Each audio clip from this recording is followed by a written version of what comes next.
Hi everyone, here I am sitting on my back deck, and it's actually kind of nice because I hardly ever get to go out here. So I thought I would read you our story for the day back here. It's a little chilly, but it's not too bad. So the story I'm going to read today is called Ada Twist Scientist, and hopefully you enjoy it.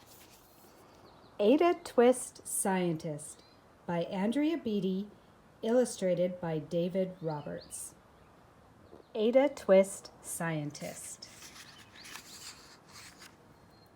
Ada Marie, said not a word till the day she turned 3.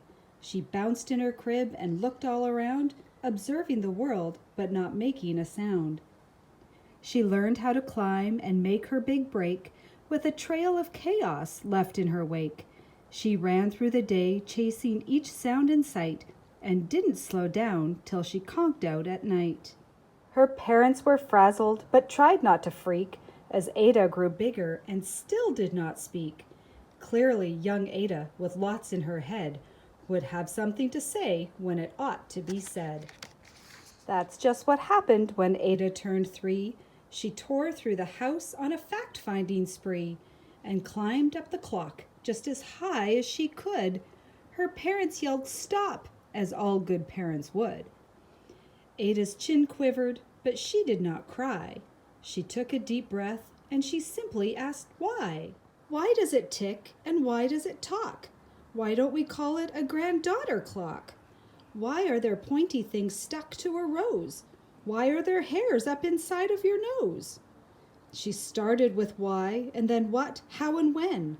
By bedtime she'd came back to why once again.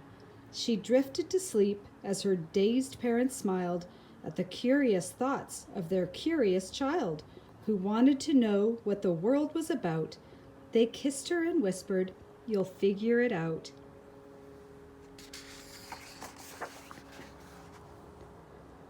Her parents kept up with their high-flying kid, whose questions and chaos both grew as she did.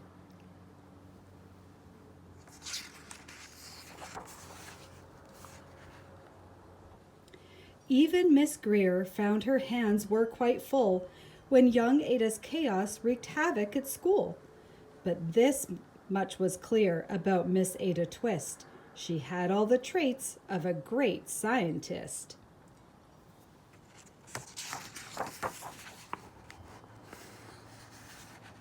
Ada was busy that first day of spring, testing the sounds that make mockingbirds sing, when a horrible stench whacked her right in the nose, a pungent aroma that curled up her toes. "Zowie," said Ada, which got her to thinking, what is the source of that terrible stinking? How does a nose know there's something to smell? And does it still stink if there's no nose to tell? She rattled off questions and tapped on her chin. She'd start at the start, where she ought to begin. A mystery, a riddle, a puzzle, a quest. This was the moment that Ada loved best. Ada did research to learn all she could of smelling and smells, both the stinky and good. One hypothesis Ada thought could be true. The terrible stink came from Dad's cabbage stew. She tested and tested, but soon Ada knew it was time to come up with hypothesis 2. Then zowie! The stink struck again just like that. Hypothesis 2, it's caused by the cat. The cat couldn't make such a stink on its own. It needed perfume and some fancy cologne. So young Ada tested. The test was a flop. She started again, but her parents yelled, "Stop!"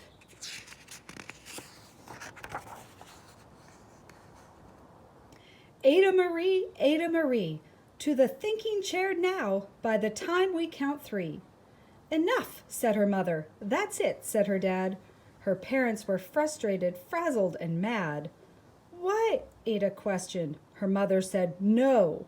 "What?" Ada queried. Her father said, "Go." "You've ruined our supper. You made the cat stink. Enough with your questions. Now sit there and think." She looked at her parents. Her heart turned to goo. Poor Ada Twist didn't know what to do. She sat all alone by herself in the hall, and Ada once more could say nothing at all.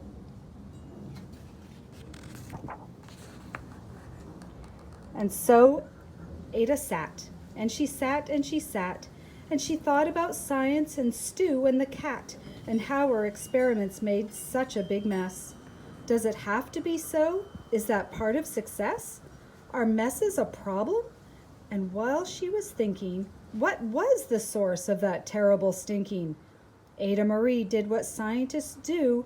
She asked a small question, and then she asked two. And each of those led her to 3 questions more, and some of those questions resulted in 4.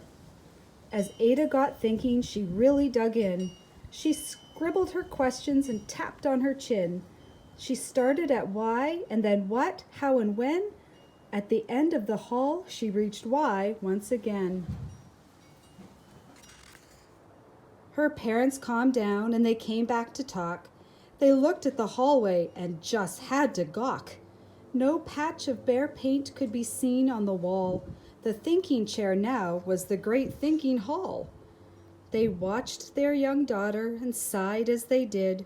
What would they do with this curious kid who wanted to know what the world was about? They smiled and whispered, "We'll figure it out."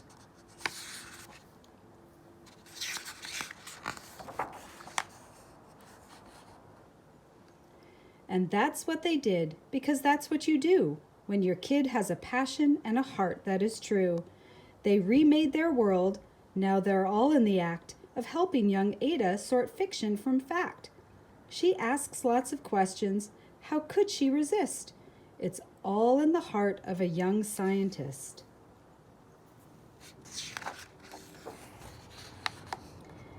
And as for that smell, what can Ada Twist do but learn all she can with her friends in grade 2? Will they discover the stink that curls toes? Well, that is the question, and someday, who knows? And that is the end of our story. All right, everyone. I hope you liked this story. This is Otis. Otis, did you like the story?